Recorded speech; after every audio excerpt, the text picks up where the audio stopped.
What if I told you there are 7 common plants that can eliminate 90% of your weeding work forever? I'm not talking about expensive chemicals or back-breaking labor. These are beautiful, natural ground covers that actually fight weeds for you while you sleep. Stick around because in the next few minutes, I'm revealing the exact plants professional landscapers use to create maintenance-free gardens. But here's the thing. There's one critical mistake that makes these plants completely ineffective, and most gardeners make it without even knowing. Miss this one detail, and you'll watch your expensive plants get choked out by the very weeds they're supposed to eliminate. Listen, if you want more garden transformations like what you just saw, hit that subscribe button right now and ring the notification bell. I post videos every day that will literally save you hundreds of hours of yard work. Now, let's jump straight into plant number 1, because I've personally tested each of these 7 plants in real gardens over the past 15 years. I've seen them work miracles in everything from tiny urban plots to sprawling suburban landscapes. Some of these results will absolutely blow your mind. And the first one? It's probably sitting in your local nursery right now for less than $5, but most people walk right past it without knowing they're looking at the ultimate weed assassin. Plant number 1, creeping thyme. Plant number 1 is creeping thyme, and I have to tell you a quick story about this little powerhouse. 3 years ago, I planted this stuff in my own driveway cracks after clients kept asking about my quote-unquote weed-free pavement. Now I literally get neighbors stopping their morning walks to ask my secret. They can't believe something so beautiful is actually doing all the heavy lifting. Here's what makes creeping thyme absolutely lethal to weeds. It forms this incredibly dense mat that's like a living carpet, and those tiny leaves release natural oils that basically tell other plants, don't even think about it. We're talking serious chemical warfare happening at ground level. One single plant will cover 2 to 3 square feet, and it spreads fast when it's happy. This is your go-to solution for pathways, rock gardens, and slopes where you're sick of pulling weeds every weekend. The purple flowers are just a bonus. Bees absolutely go crazy for them. Here's my pro tip that most people mess up. Plant these babies 6 to 8 inches apart, not the 12 inches the tag says. You want full coverage in one season, not 3 years from now. Trust me on this spacing. It's the difference between success and disappointment. Plant number 2, lamb's ear. And I'm going to be completely honest about my biggest gardening mistake with this one. I planted this too close to my prized roses because I loved that silver color. 6 months later, it had basically staged a hostile takeover of my entire rose bed. But here's the crazy part. I loved the silver so much that I redesigned the entire bed around the lamb's ear instead of ripping it out. This plant is a weed-killing machine because of those big, fuzzy leaves. They create this incredible shade canopy that blocks out light, and that felt-like texture, slugs and other pests absolutely hate it. It's like nature's own pest control system. Each plant spreads 12 to 18 inches, so you're getting serious coverage without breaking the bank. Lamb's ear is perfect for border edges and dry areas where other plants struggle. It's basically drought-proof once established, and deer won't touch it. Here's something most gardeners don't know. You need to divide this every 2 to 3 years to prevent the center from dying out. It sounds like work, but you're actually getting free plants to spread around your property. I've probably given away 50 plants just from dividing my original 3. Plant number 3. Wild ginger. And this one has a special place in my heart because I discovered it completely by accident. I was about 12 years old, playing under this massive old oak tree at my grandmother's house, when I noticed these beautiful heart-shaped leaves carpeting the ground. Fast forward 15 years later, and it's still the only spot in her entire yard that never needs weeding. Not once have I seen a single weed pop through that carpet. Here's what makes wild ginger absolutely unstoppable in shade. It develops this incredibly dense root system that's like an underground web, choking out any competition before it even gets started. Those big heart-shaped leaves create this living umbrella that blocks every ray of light from reaching the soil. Weeds literally cannot germinate underneath this plant. Now, I'm going to be honest with you. Wild ginger is not a speed demon. It spreads slowly, maybe 6 inches a year. But once it's established, it's permanent weed suppression. This is your secret weapon for those impossible shade areas where grass gives up and weeds take over. Under decks, north side of buildings, dense tree cover, wild ginger thrives where everything else fails. Here's my pro tip that doubles your success rate. Pair it with hostas for layered suppression. The hostas give you immediate impact while the wild ginger fills in underneath. It's like having a weed-blocking security system with backup. Plant number 4, Pachysandra. And I almost didn't include this one because it has a bit of a reputation. But let me tell you why it made the list. Last year, a client inherited her mother's garden and wanted to rip out all the Pachysandra because she thought it was boring. I convinced her to keep just one section as a test case. 2 years later, she called me begging to plant it everywhere else because she realized it was the only area that stayed completely weed-free year-round. Pachysandra is a weed-killing machine for one simple reason. It never takes a break. While other plants go dormant in winter, Pachysandra stays green and active, maintaining that protective barrier 12 months a year. It has this shallow but incredibly dense root system that forms an impenetrable mat just below the surface. If you space these plants 6 inches apart, you'll have full coverage in 2 years. And I'm talking complete coverage. Not a single weed will penetrate that green carpet. This is absolutely perfect under trees where grass struggles, and on north-facing slopes where you need something bulletproof. Here's something most people get wrong. They buy the big, expensive plants thinking bigger is better. Complete opposite. Buy the smallest plants you can find. They establish faster, adapt better, and cost a fraction of the price. I've seen 4-inch pots outperform gallon containers every single time. Plant number 5 is Ajuga, and this one will blow your mind with how fast it works. I planted exactly 5 small plants on a slope in my backyard one spring. By fall, my neighbor was knocking on my door asking if I'd sodded my entire slope because the coverage was that incredible. He couldn't believe that 5 little plants had turned into a solid carpet in just 6 months. Ajuga is the speed champion of weed suppression. It spreads through these underground runners, sending out dense rosettes that lock together like puzzle pieces. Each plant can cover 3 to 6 square feet in a single growing season. We're talking serious real estate coverage from a tiny investment. But here's what makes Ajuga really special. It's not just functional, it's absolutely gorgeous. You've got bronze varieties, burgundy, green with white edges, even purple-black. In spring, these incredible flower spikes shoot up in blue, purple, or white. Your neighbors will think you hired a professional landscape designer. This is perfect for quick coverage projects where you need immediate results, slopes that are washing out, or anywhere you want colorful ground cover that actually works. Here's my insider tip. Choose the sterile varieties if you want to control the spread. The fertile ones will try to take over your entire property, which might be exactly what you want, or it might be a nightmare. Know which one you're buying. Plant number 6 is Hellebore, and I have to share this memory because it's when I fell completely in love with these plants. My very first Hellebore bloomed during a February snowstorm. I'm talking full blizzard conditions, and there's this gorgeous pink flower sitting pretty in the snow like winter doesn't even exist. I was hooked immediately. Now I have 47 different varieties scattered throughout my property, and every single one earns its space.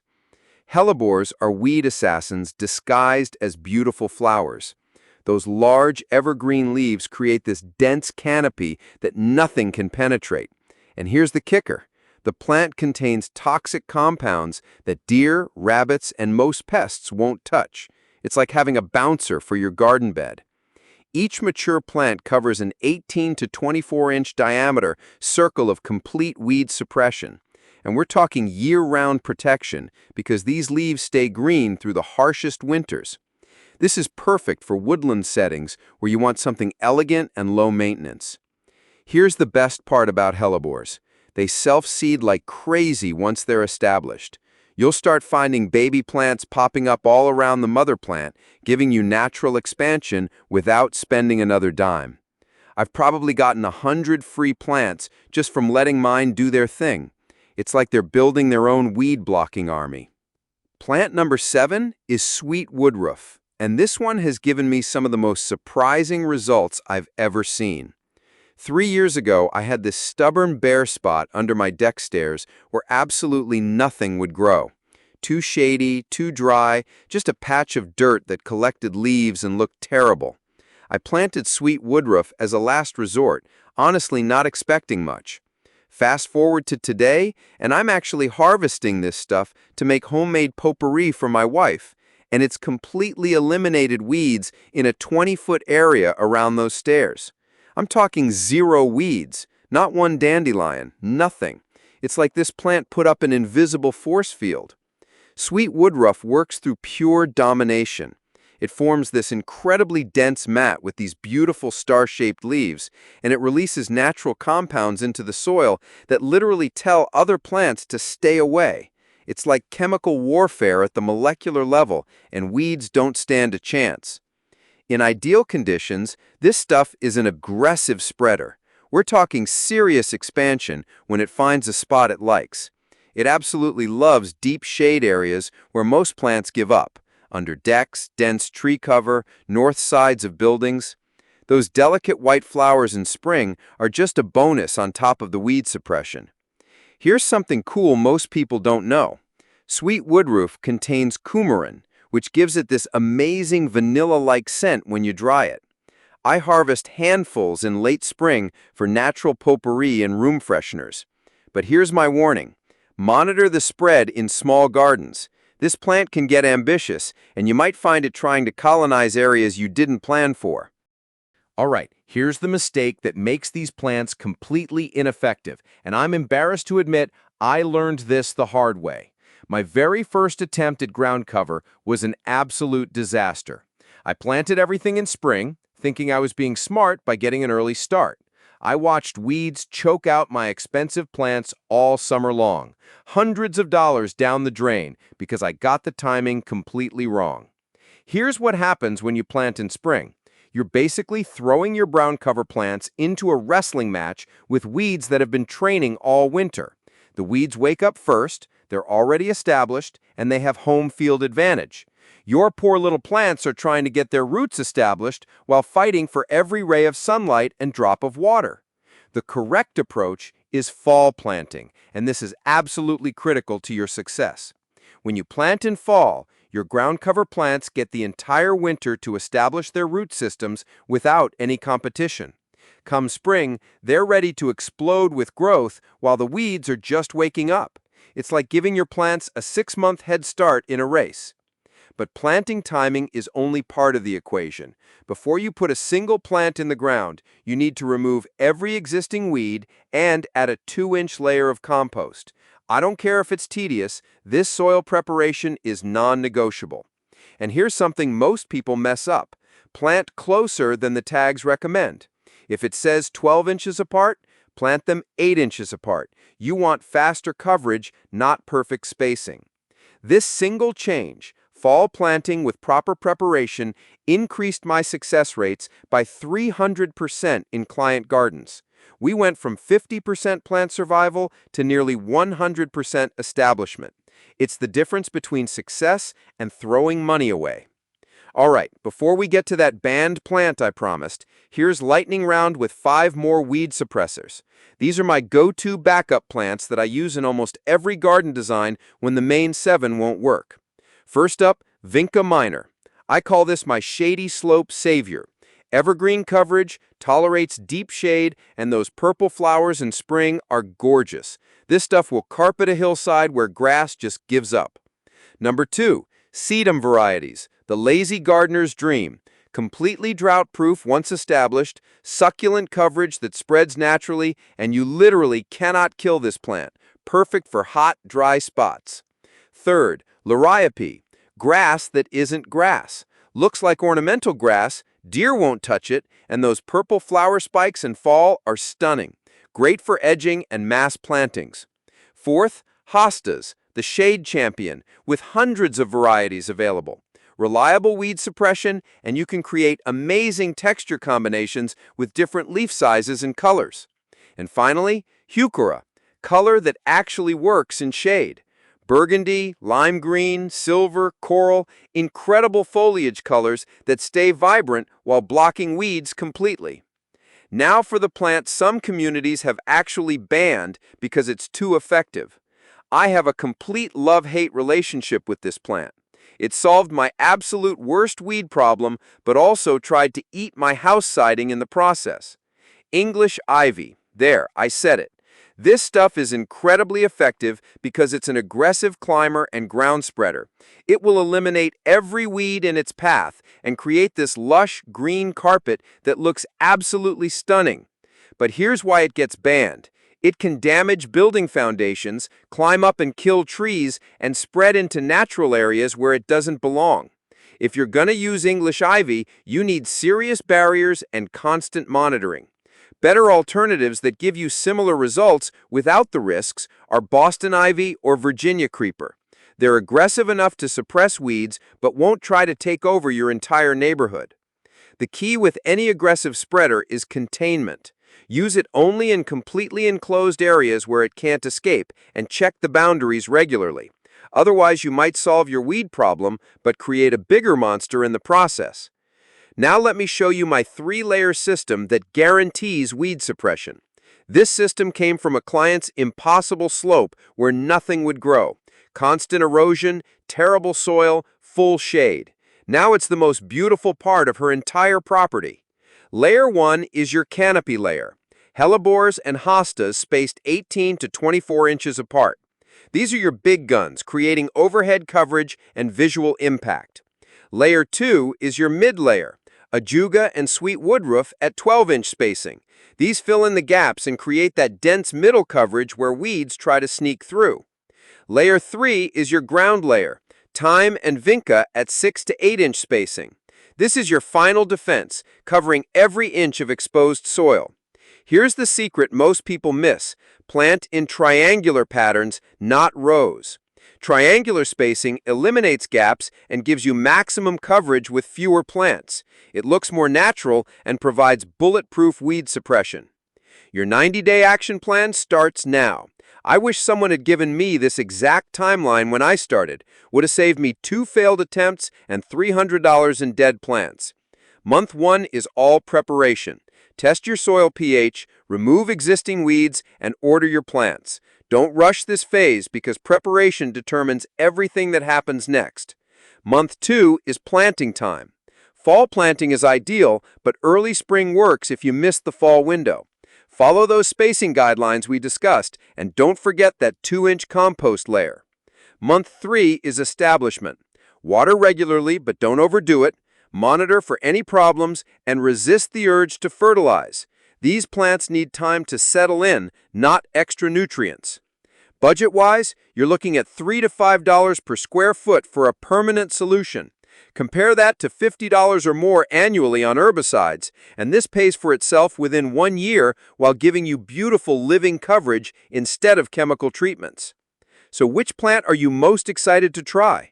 Drop a comment right now and let me know your biggest weed challenge. I read every single comment and often respond with specific advice for your situation. If this video just saved you hours of weeding and hundreds of dollars on landscaping, smash that like button and hit subscribe for more garden transformation secrets. I post new videos every week that will change how you think about gardening. Next week, I'm revealing the 3 plants that actually attract weeds. You might be growing them in your garden right now without realizing they're making your weed problem worse. Click that notification bell so you don't miss it, because this information could be the key to finally winning your war against weeds. Thanks for watching, and I'll see you in the next video.